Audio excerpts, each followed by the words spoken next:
그냥 이거 될 것 같다 해서 들어가야 되는 게 아니라 엄청난 시장 분석과, 그러니까 예를 들어 외식업이면 외식 산업이 어떻게 될지에 대해서 먼저 고민을 해야 될 거고, 지금 트렌드가 어떠한지는 그거 있어 봐야 되잖아요. 2, 3년 지켜봐야 되잖아요.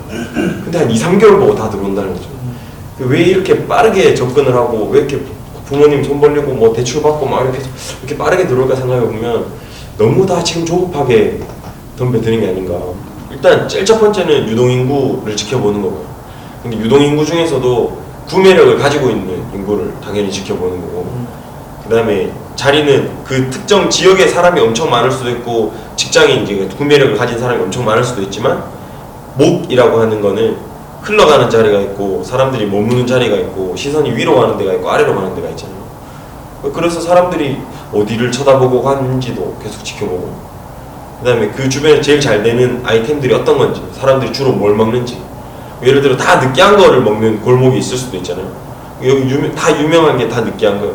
그럼 좀 매콤한 걸로 우리가 잘하면은 이 사람들을 유입시킬 수 있지 않을까. 그러니까 당장 내가 매장을 내는 내 것만 보는 게 아니라 그 주변 배우를 오랫동안 보는 게 그게 정답인 것 같아요. 제가 봤을 때. 저는 그게 중요하다고 생각했어요. 과연 이거를 내가 신념과 운명을 걸고 포기하지 않고 재밌게 할 수 있을까? 그러니까 이게 정말 내 가슴을 계속 뛰게 할 수 있을까? 그러니까 왜 그랬냐면, 시장이 막 원하고 돈이 될 것 같은 리포트는 많은데 내 자신이 이걸 받아들일 때 그런 스스로의 확신이 없으면 이렇게 흔들릴 것 같은 거예요, 아이덴티티가. 저는 가끔 이런 생각 들어요. 사업은 운인가? 운이죠. 완전 운인 게, 저희가 지금 막 단어 찾기 퍼즐이나 선생님 몰래 춤추기 이런 게임들이 막 올라와 있어요. 근데 그거 다 저희가 만들었던 거거든. 저희가 만들었을 때는 뭐 얼마 안 됐었어요. 근데 지금은 막 순위가 엄청 올라가고 이러잖아요. 그 당시에 사람들이 원하는 거 흐름을 뭔지를 알아야 돼. 그거 알 수가 없잖아. 저희가 신도 아니고. 그건 자연재해 같은 거잖아. 태풍도 어떻게 막아요? 이런 거 같아요. 그러니까 결국에는 사람들이 써야 되는데, 이게 상품이 좋은 거랑 사람들이 쓰는 거랑은 일단 좀 별개잖아요. 근데 처음에 하는 사람들은 무조건, 그러니까 이걸 뭐라고 표현해야 될까? 결과. 이게 이렇게 됐을 때 이것만 생각을 하는 거예요.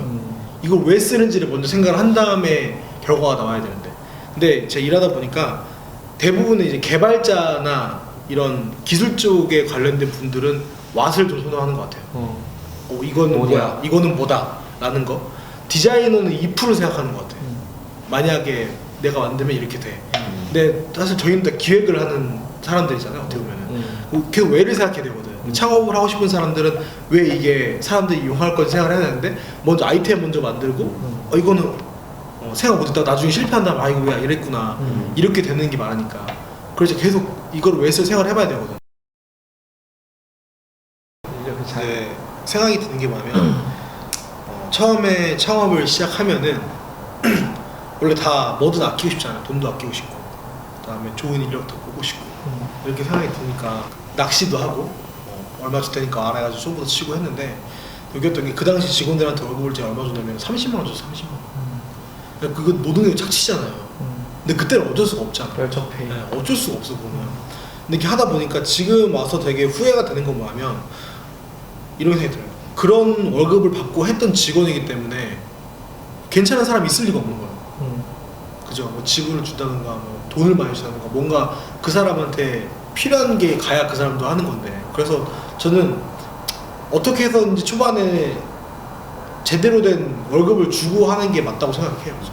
그래서. 근데 저희는 이제 직원을 뽑는 방법이 좀 특이한데, 제가 뭐 인사 담당자 이런 것도 안 해봤고 그러니까 어떤 애가 좋은지 잘 모르잖아요. 그리고 그 친구들도 이렇게 힘든 장사가 그들이 생각한 장사랑 다를 수가 있잖아요. 그래서 저희는 2주 교육 프로그램이 있는데 이거를 무조건 수료를 해야지 정직원이 될 수가 있어요. 근데 일단 이 2주 프로그램 하고, 그 다음에 인턴 하고, 그 다음에 정직원 되는데, 주로 자기랑 안 맞거나 아니면 우리가 별로면 인턴에서 다 끝나요. 그 들어와 있는 친구들끼리 성향이 되게 비슷해요. 또 그렇게 걸러낸 친구들. 그러니까 그러다 보니까 좀 더 잘 엮이는 것 같고, 지금까지는 이제 2년 반 정도 됐는데, 지금까지는 인력에 대한 이슈는 처음에는 저희도 잘 안 들어왔었는데, 저희는 장사하는 것 치고는 급여를 그래도 괜찮게 주고, 뭐 나름대로 재밌게 많이 하거든요. 장사하는 사람들은 하루 문 닫는 게 되게 힘들어요, 실제로. 저희 분기별로 무조건 문 닫았고 워크숍 가는 거 있고 뭐 운동회 하고 뭐 막 어제처럼 진짜 춥고 사람 없고 이러면 일찍 문 닫고 뭐 같이 놀러 가고 이러거든요. 그렇게 재밌게 장사하는 거를 손님들도 좀 이해해주는 정도의 이제 그런 느낌이 되고 우리도 그런 것들을 좀 즐길 수 있게 되고 이러면서 지금은 좀 재밌게 장사를 하고 있는. 그래서 이게 좀 팁일진 잘 모르겠는데 그냥 우리는 우리에 맞는 기업 문화와 시스템이 있는 것 같아요.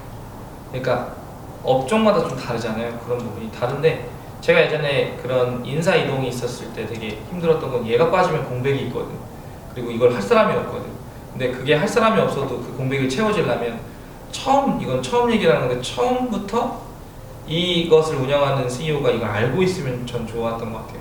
저는 그러니까 각각의 어떤 뭐 기획팀, 마케팅팀, 디자인팀, 개발팀의 업무들을 쭉 다 보고 누가 와도 이것들을 바로 적응해서 인수인계를 할 수 있도록 시스템을 만들어 놓는 거죠. 그때부터 한 명이 나갔을 때 이거를 근데 이게 되려면 내가 일단 그런 것들을 자세히 알고 있어야 되고 그리고 내가 알고 난 이후에는 이거를 문서화 시켜야 돼. 그래서 누가 들어와도 어느 정도 가이드를 주면서 이거를 배울 수 있는 시간을 터득할 수 있는 시간을 주면 그때부터는 크게 업무가 막 뒤틀린 적이 없었던 것 같아요. 예전에 만드는 거에만 집중을 했는데 그래서 잘 안 됐었는데 이번에 만들고 나니까 아까 말씀하신 것처럼 만들고 이제 이걸 알리는 방법이 없는 거예요. 생각보다. 그리고 사람들 생각보다 소비자는 보수적이잖아요. 그렇죠. 그러니까 우리 브랜드는 사실 듣보잡이잖아요. 그 고객들한테. 그래서 처음에는 그걸 막 부정하려고 하고 위안하려고 했었어요. 저는. 그리고 우리는 아직 어린 기업이니까 그리고 우리는 아직 자본도 없고 기술도 부족하니까 적당히 타협하면 된다고 생각했는데 소비자는 그런 거랑 관심이 없잖아요.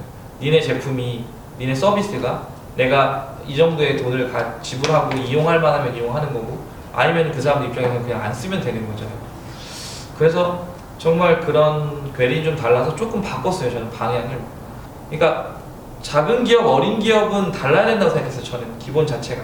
그래서 저희는 이런 사람들의 수익을 유저 액티브로 환원해가지고 자기가 만나고 싶은 꿈꾸는 사람들과의 데이트를 주선하고 그 데이트 참여에 대한 그 모든 금액을 회사에서 기부하는 그런 도네이션 데이트 같은 것을 계속 연구해서 했었어요. 과도한 마케팅 비용을 집행해가지고 어떤 효과를 빨리 보는 것보다는 내가 이렇게 할 수 있는 것부터 접근해가지고 그런 ROI를 낸 다음에 거기를 기반으로 조금 그 2차후의 마케팅을 설계하는 게 조금 초기에 어떤 내가 어떤 느끼고 경험하고 효과를 측정하는 데 되게 중요한 것 같아요. 하나를 한 명을 이제 알게 돼요. 거래처를. 그러면은 이 사람을 통해서 내가 다른 사람을 소개받아야 돼요. 무조건. 이 사람이 나의 창구가 되게끔 내가 만들어야 되는 게 되게 크더라고요. 그러면 뭐 쿠팡, 뭐 티몬, 뭐 이런 다 서로 친하단 말이죠. 담당자들끼리. 그러면은 그 사람 통해서 다른 데서 소개받고 그것도 광고 진행하고 그러다 보면 소문나고 이렇게 했던 것 같아요. 처음에는 계속 다 생쇼 하다가 저는 장사 베이스였고 같이 창업한 형은 문화기획 베이스였거든요. 그래서 둘이 완전 다른 거를 잘 한번 섞어보자. 그 단순 장사만 하는 게 아니라 장사 플러스 문화, 좀 재밌는 걸 하자. 저희는 지역이라는 그 키워드를 장사랑 접목시켰던 가장 큰 이유가 장사만 잘하는 사람이 너무 많은 상태에서 그 우리만 잘 먹고 잘 사는 게 좀 이게 민폐라고 생각을 했어. 전통시장에 할머니들이 다 계신데 들어가서 우리만 장사가 딱 잘 돼요. 우리 것만 딱 먹고 사람들이 다 흩어져. 그럼 얼마나 우리가 공격을 많이 받겠어요. 이마트. 네. 그러니까 이렇게 하면 안 되겠다. 그러면서 주변 상인분들이랑도 친해지고 그 시장 안에서 또 재밌는 거 하게 되고 그 이제 이태원에서 하는 거 같은 경우에는 계단장이라는 플리마켓도 저희가 열게 되고 그 주변에 이제 아티스트들 다 모아가지고 마을 신문 만들고 그다음 뭐 플리마켓 열고 그게 또 다큐에 나오고 이런 좀 생뚱맞은 이벤트들인데 실은 장터를 여는 거는 장사꾼들이 장사할 수 있는 터를 만들어 주는 거니까 청년 장사꾼이 충분히 할 수 있는 역할이 있는 거죠. 지역 혹은 문화 이걸로 좀 극복을 했던 것 같아요. 저희.